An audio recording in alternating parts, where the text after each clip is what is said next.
Ryomen Sukuna déteste Yuji Itadori, car les idéaux ne rendent pas plus fort, les envies ne font pas la force, et les désirs pas la puissance. Mais peut-être que Sukuna se trompe, puisque celui qui se dresse devant lui, aussi faible qu'il soit, en est arrivé là simplement par sa volonté, puisque dans le cœur réside peut-être une force qui échappe au roi des fléaux. On apprend donc officiellement lors de ce chapitre pourquoi Sukuna déteste Yuji, et si avec ça, Higuruma un pétard mouillé, le corps de Gojo transporté et un gros indice sur le fait qu'il va revenir. Conclusion de la traque mortelle, reine des fléaux vs roi des fléaux. On a énormément de sujets à aborder aujourd'hui.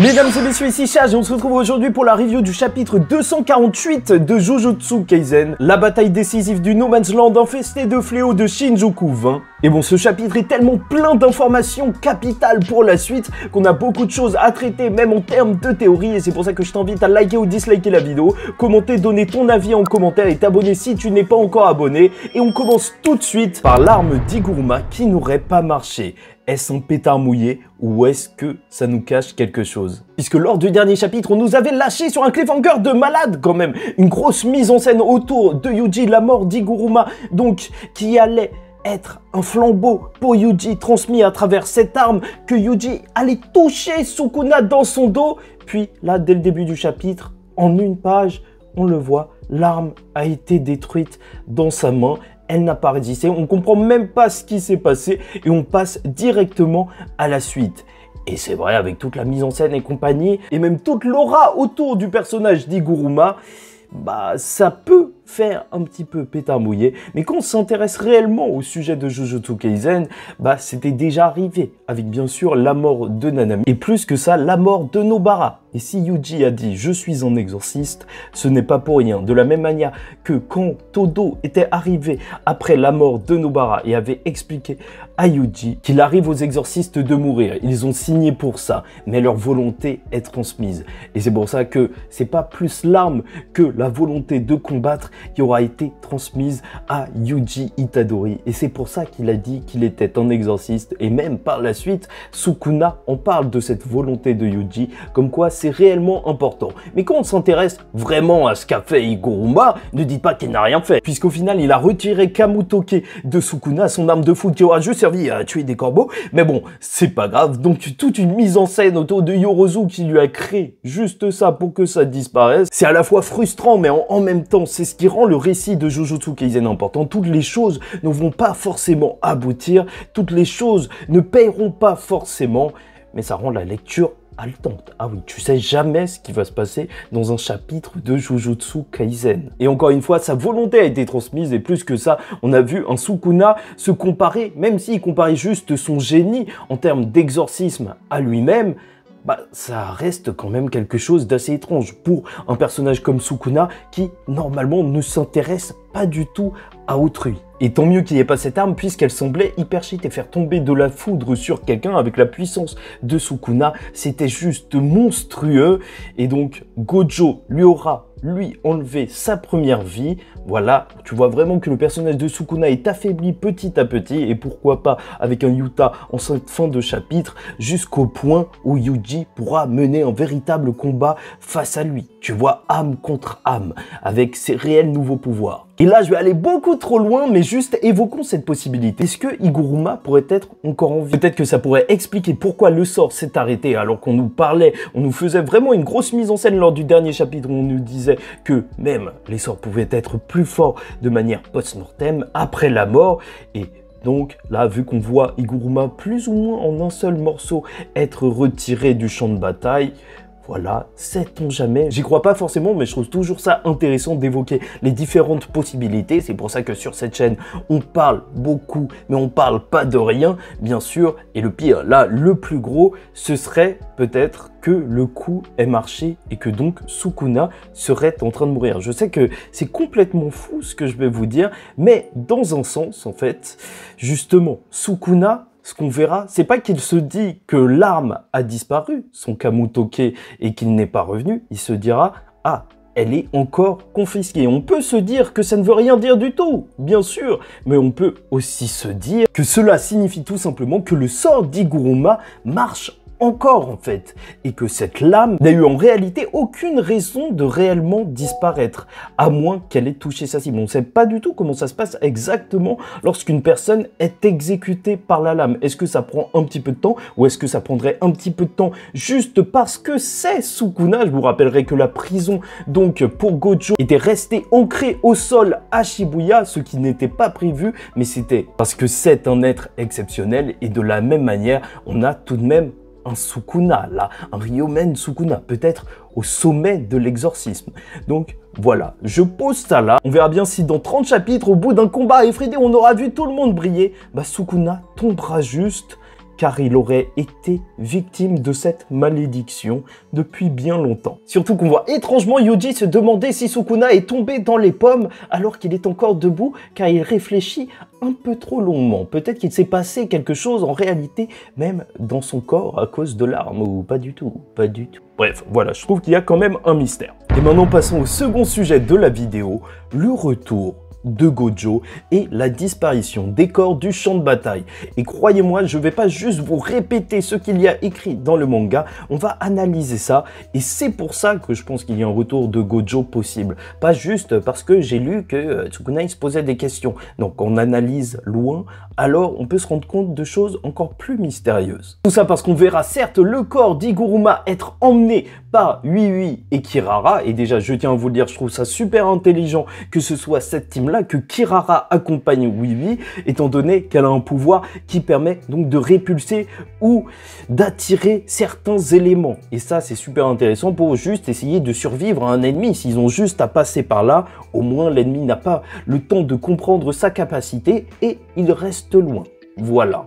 Ui avec son fameux sort de téléportation qui semble avoir besoin d'une sorte de drap, voilà. Et bien sûr on apprendra que c'est pour cette raison que le corps de Gojo Satoru a disparu, mais plus que ça, c'est là où tout s'est enflammé, c'est Sukuna qui se posera des questions. Il pensera directement aux soins de Shoko pour ramener Gojo Satoru, mais se dira en réalité que un sort d'inversion est moins puissant qu'on l'utilise sur quelqu'un d'autre, au moins 2 fois moins puissant, et plus que ça, c'était pas le niveau de sort d'inversion de Sukuna et Gojo qui pouvaient juste se péter une partie du cerveau et se régénérer directement, se faire repousser des membres super rapidement, parce que c'est une chose de se soigner, mais faire repousser des membres, c'est totalement autre chose. C'est plus du niveau d'un réel fléau. Donc un être constitué entièrement d'énergie occulte. Et donc l'énorme théorie qui en découle est que Shoko pourrait réellement ramener Gojo à la vie, parce qu'elle n'a pas eu son grand rôle dans Jujutsu Kaisen, qu'elle faisait partie du grand trio, est un génie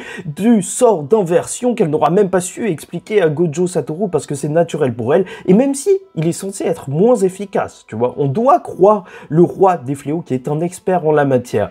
Bah en réalité, qu'est-ce qu'on aura vu depuis le début de ce combat, au tout début même, on aura vu Utaime avec le vieux Gaku Kanji en train de jouer de la guitare, donc danser pour augmenter en utilisant sa capacité, donc l'énergie occulte d'une personne, Gojo Satoru, qui a lâché son violet à 200%, qui a été juste incroyable, qui a marqué le début du combat, qui a marqué le début des hostilités, et qui, très important, n'avait pas été compris par Sukuna. Sukuna s'était demandé comment ça se fait que Gojo était arrivé à une technique aussi puissante. Et c'est juste génial parce que dans un manga comme Jujutsu Kaisen, chaque case est importante. Elle peut avoir de l'importance par la suite étant donné que le récit est relativement court avec un rythme effréné. Et donc je me disais pourquoi on a une case où Sukuna se demande comment Gojo a fait.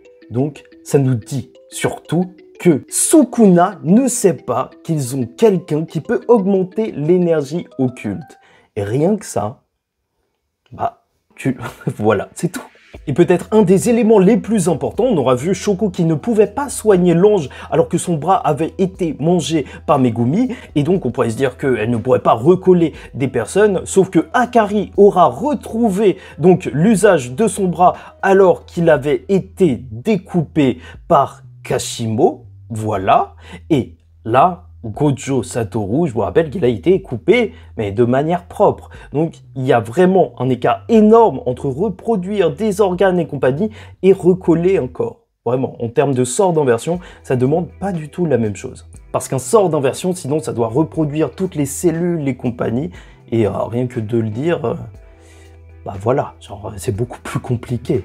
Parce que bien sûr que la toute première chose qu'on pourrait se dire, c'est qu'ils ont juste retiré les corps afin de les brûler. C'est ce qu'on fait normalement pour les exorcistes et ils auraient dû le faire pour Geto, sauf que Gojo voulait garder le corps de son meilleur ami. Et on le sait très bien, par les temps qui courent, avec un cerveau qui traîne en ville, c'est assez dangereux. Bah, il faut détruire les corps au cas où. Donc, il puisse être possédé. Donc, c'est ça. On aurait pu s'arrêter là. Sauf que c'est Sukuna lui-même qui aura lancé la théorie. C'est lui qui aura parlé de ça. Et c'est là où, justement, je trouve que réside la véritable preuve que Gojo peut revenir. C'est parce que c'est Sukuna qui aura posé les questions. C'est Sukuna, l'expert en exorcisme, qui se sera posé ces questions. Si c'est juste moi qui me dis, oui, Gojo, il peut revenir. Ok.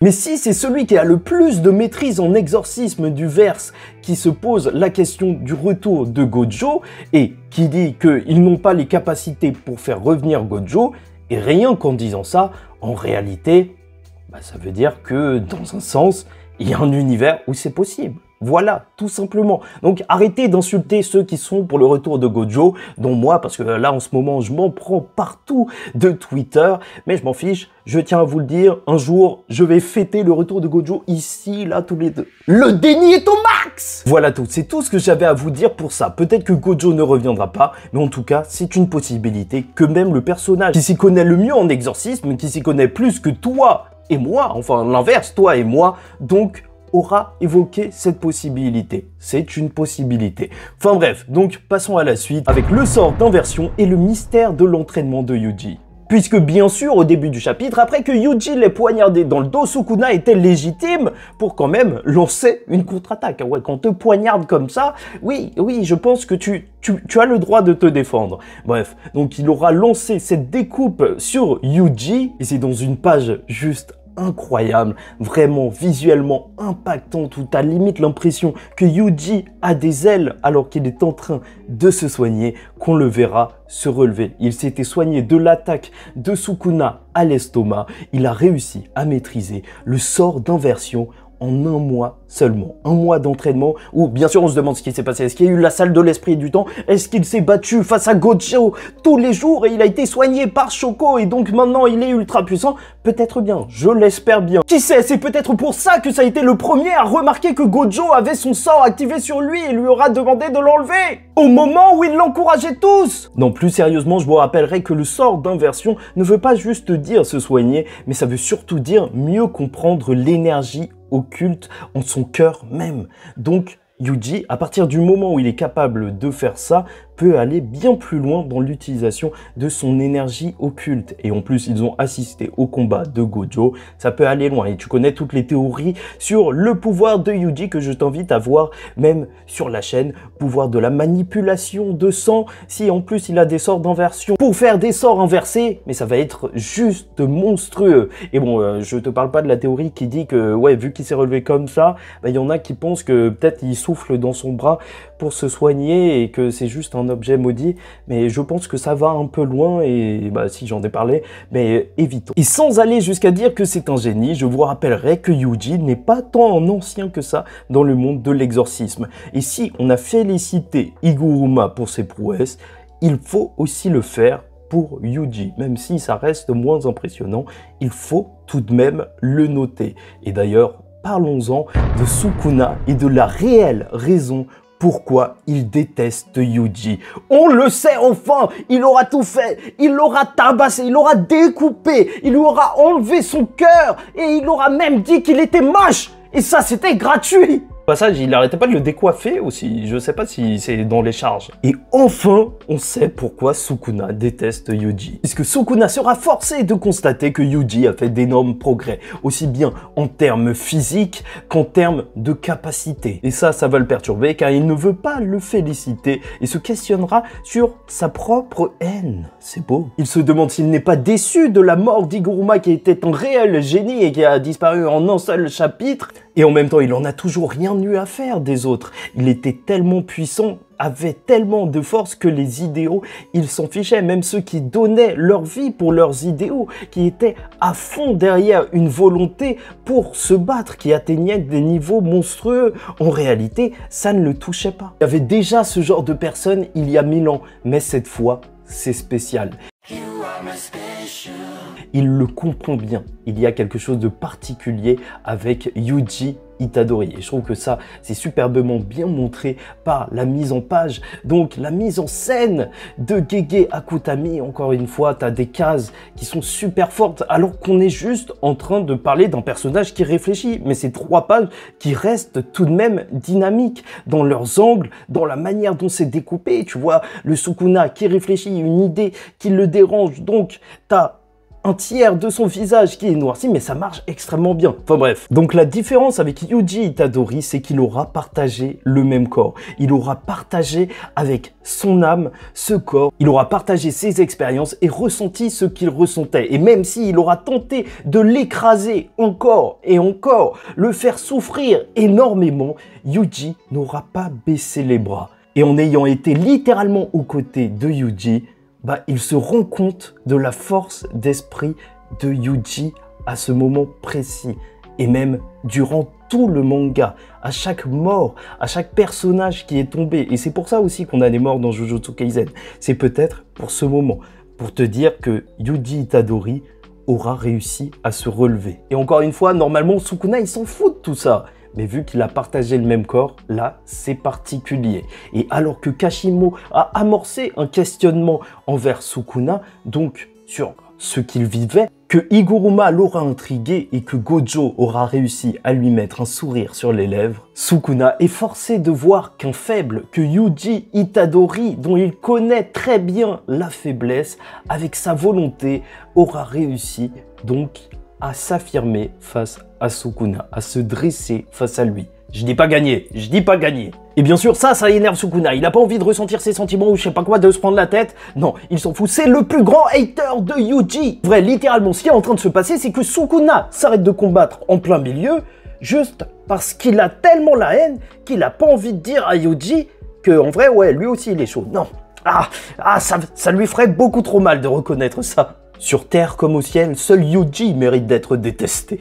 Après, bien sûr, certains pourraient se dire que c'est juste une crise de la quarantaine ou du millénaire. En tout cas, il se sera pris un talking no jutsu tout seul. C'est quand même plutôt fort, tu vois. Même pas besoin de Naruto pour lui dire que t'es un mec sympa et tout, la paix c'est cool. Petit aparté, il y a cette théorie assez populaire sur l'origine de Ryomen Sukuna, comme quoi ça pourrait être un jumeau de base, donc avec une autre personne, étant donné que dans Jujutsu Kaisen, les jumeaux, on nous a expliqué que même dans l'exorcisme, ils sont spéciaux, comme Mai et Maki qui partageaient en réalité la même existence, et il fallait que Mai disparaisse pour que Maki puisse réellement s'élever avec sa restriction innée, enfin bref, et que Sukuna fait étrangement penser à une divinité à 2 visages, donc qui existe, auquel certaines personnes croyaient je sais pas quoi, enfin bref, je pense que peut-être la théorie elle est terminée. Là, ce qu'on apprend, ce serait même peut-être redondant qu'on apprenne qu'il ait eu un jumeau par le passé, alors que ce qu'on nous montre littéralement, c'est qu'en ayant partagé le même corps, en ayant cohabité avec son âme,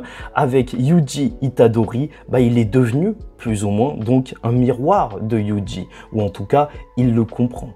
2 faces d'une même pièce. Enfin bref, on s'en fiche, et donc Sukuna décide de détruire l'idéal de Yuji Itadori avec la volonté de Kenjaku et Sukuna qui devient le roi de la traque mortelle. Et purée, la situation est juste terrible, comme le dira Kusakabe, alors qu'on aura le droit à une mise en scène juste magnifique qui fait littéralement briller le personnage de Sukuna, sa forme, alors qu'il est joyeux d'avoir trouvé cet objectif de détruire encore une fois Yuji, parce que si t'as un haters, détruire ton ennemi, ça te fait plaisir. Là, je l'ai jamais vu aussi rayonnant, bien sûr. Donc, Kogane va arriver, transmettre quelque chose à Sukuna. Une 15e règle va être mise comme quoi Megumi Fushiguro pourra activer donc la fusion avec Tengen. Donc déjà, premièrement, ça veut dire aussi que le corps de Sukuna, enfin que Megumi doit encore plus ou moins exister. Ok. Deuxièmement, que le plan des exorcistes n'a pas réellement marché, comme le dira Kusakabe, bah voilà, ça ne dérangeait pas de vivre dans un monde où il y avait plein de créatures, tu vois, s'il réussissait donc à détruire Kenjaku, le problème de Kenjaku c'était ça, qu'il voulait faire évoluer l'humanité, on ne sait pas trop vers où, vers quoi, et faire quoi, en fait, il était là pour tout détruire, et malheureusement, bah ça arrivera, puisque Sukuna poursuivra sa volonté. Je vous rappelle qu'en plus, ils ont un pacte secret, c'est ce qu'on aura vu à la libération de Gojo Satoru de la prison. Il aura arrêté donc Sukuna, Kenjaku, en lui disant qu'il doit tenir sa promesse, donc peut-être qu'il doit donner un autre corps à Kenjaku s'il le perd, mais surtout s'assurer donc que tout se passera bien pour cette traque mortelle. Franchement, ça me tue de voir les expressions de Kusakabe le rendre aussi expressif. Tu sens qu'il il est désespéré. Et donc, troisièmement, ce qui est intéressant avec ce passage pour moi, c'est que tout de même, on aura vu Sukuna manger quelque chose. Donc, sait-on jamais, peut-être que c'est un objet maudit qu'il pourra utiliser pour faire revenir Kenjaku. Ça ne m'étonnerait pas, étant donné qu'il y a encore beaucoup de choses à dire pour le personnage de Kenjaku à Yuji. Tout simplement parce qu'il doit encore te dire « Toc toc toc, c'est qui ?» C'est maman. Non, je sais pas pourquoi j'ai... Et bon, je vous avoue que la vidéo est déjà bien assez longue, assez fatigante même à tourner et à monter. C'est pour ça que je ferai une vidéo dédiée au prochain corps, peut-être de Kenjaku. Et croyez-moi, ça risque d'être intéressant. Parce que grâce à Sukuna, il y a l'embarras du choix. Oui, et bon aussi, ils n'ont pas ramassé Kashimo. Mais en même temps, est-ce qu'ils allaient ramasser les apéricubes comme ça? Ah, j'ai 6 morceaux. Et c'est donc pour ça que l'objectif de Sukuna est clair. Il va tuer Yuji, il va tuer toutes les personnes présentes. Ensuite, tuer toutes les personnes de la traque mortelle. Et sait-on jamais, peut-être s'amuser avec cette nouvelle créature fusion de Tengen ou je sais pas quoi. Ah, ça c'est de l'objectif d'antagoniste. Et sans absolument aucune transition, et c'est ça qui fait la magie de Jujutsu Kaisen, la hype, la fièvre de Jujutsu Kaisen. Donc, on va avoir le roi vs la reine des fléaux. Et bien sûr aussi, on va parler un petit peu de Maki qui a disparu. Parce que Yuta Senpai, comme l'aura dit Yuji, sait-on jamais, peut-être que c'est même lui qui l'a entraîné au sort d'inversion. Bref, est arrivé, il pètera tout juste dès son arrivée. Et les entrées en scène de Yuta sont juste légendaires, je vous le rappelle. Donc à l'école d'exorcisme, quand il y avait Rika derrière lui, face donc à Yuji lorsqu'il devait l'exécuter et que les gens se disent « Waouh, c'est Gojo !» Non, c'est bien plus sinistre. En tuant Druve lors de la traque mortelle, et maintenant comme ça, tout pété, alors que la situation est désespérée et foncé vers Sukuna, Ryomen Sukuna au maximum de ses capacités. Le Ryomen Sukuna, mais arrêtez, le personnage de Yuta est juste trop incroyable, vraiment, déjà que je l'aime trop, oui, dans le top 3 de mes persos favoris, il n'y a pas Gojo, pour ceux qui croient que je suis fan de Gojo. En fait, je me suis juste laissé prendre par la hype qu'a créé Gege Akutami, c'est lui qui a commencé à faire. Est-ce que vous pensez que Gojo Satoru va perdre? Non, c'est Gojo quand même. Bref, Yuta, c'est mon gars, trop heureux de le voir, et même aux côtés de Yuji, voir les deux élèves, les deux prodiges, donc de Gojo, venger le papa, ça va être monstrueux. Et Sukuna le dit bien, il l'aura dit lors du chapitre, voilà, le plat de résistance sera l'enfant avec l'esprit maudit, l'enfant hanté ou je sais pas quoi, et on parle sûrement de Yuta avec Rika. Celui qui avait agréablement surpris Sukuna puisqu'il a réussi donc à arrêter le cœur de Yuji et en même temps le soigner juste après avec sa lame, enfin tout ça en un seul coup, c'était juste incroyable lors de l'exécution de Yuji Itadori. Et maintenant, dès le début, pour te présenter leur confrontation, échange de coups, tu vois, ça commence pas par un coup qui fait voler Yuta, non, ils se confrontent et surtout, on terminera le chapitre avec un Sukuna qui bien sûr se dit qu'il faut se donner à fond, qui encourage un petit peu, qui trigger un petit peu Yuta pour qu'il soit véritablement à fond lors de cet affrontement. Et Rika qui va dire, juste en écrasant Sukuna, qu'il ne faut pas parler comme ça à Yuta. Et voilà l'arène, que dira Sukuna. On aura donc l'occasion de voir l'affrontement entre le roi et la reine des fléaux. Et oui, sincèrement, c'est une situation triste pour Rika. Certains se font écraser par un camion, ils se retrouvent dans un monde d'elfes, et d'autres doivent se battre contre le roi des fléaux. Son isekai est nul! En bref, dans tous les cas, j'attends beaucoup de choses de cet affrontement. Déjà, nous montrer le Yuta au maximum, pas en train de se retenir, voilà, comme face à d'autres personnes, ceux de la track qu'il ne veut pas tuer, véritablement voir le mini Gojo, peut-être le plus donc digne des successeurs de Gojo, à fond utiliser son extension de territoire, parce que on nous l'a teasé, et en plus, étrangement, bah, on arrive bientôt au 14 février, hein, la semaine prochaine, chapitre en pause, donc... Vraiment, je l'attends au tournant. Comme par hasard, tu vas voir, extension de territoire, 14 février, je le vois bien, extension de l'amour, je sais pas quoi.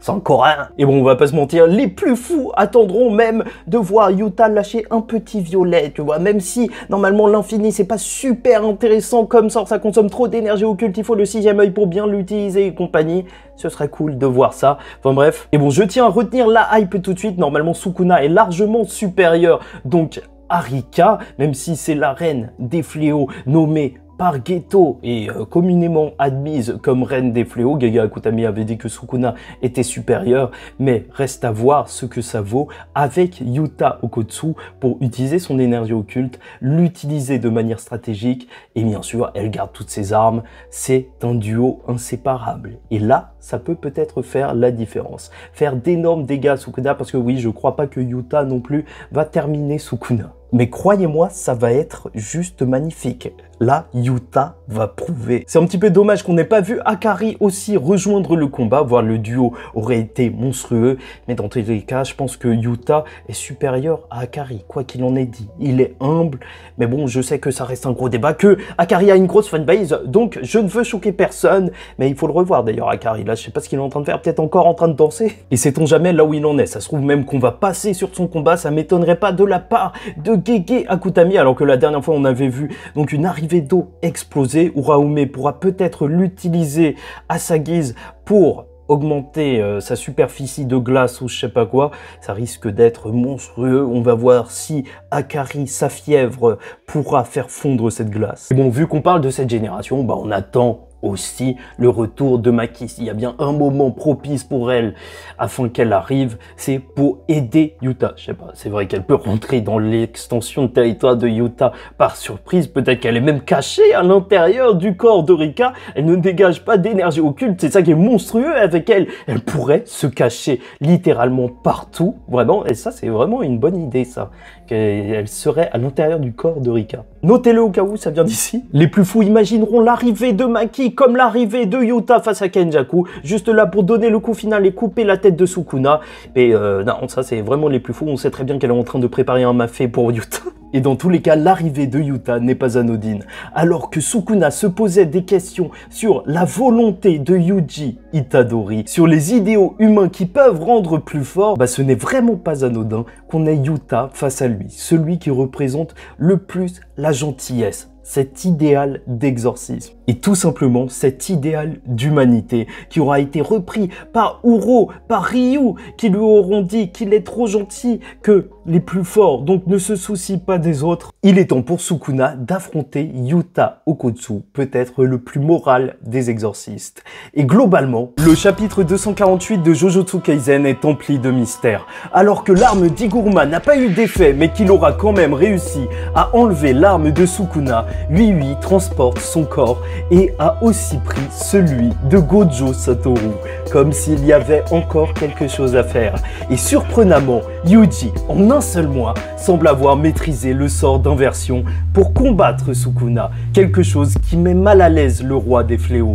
On le comprend enfin. A partagé le corps et a senti l'âme d'un être faible mais combattant, de Yuji Itadori, dont la volonté lui a permis de se dresser face à lui, et ça, c'est énervant, car il a ressenti la puissance de ses sentiments, cette volonté qu'il ne trouve pas nécessaire, mais qui preuve en est à élever Yuji. Et alors qu'il devient le maître de la traque mortelle, poursuivant la volonté de Kenjaku, Yuta Okkotsu arrive, en compagnie de la reine des fléaux Rika, qui va donc se mesurer au roi, et il est temps de montrer qui est la plus grande des malédictions. My best friend!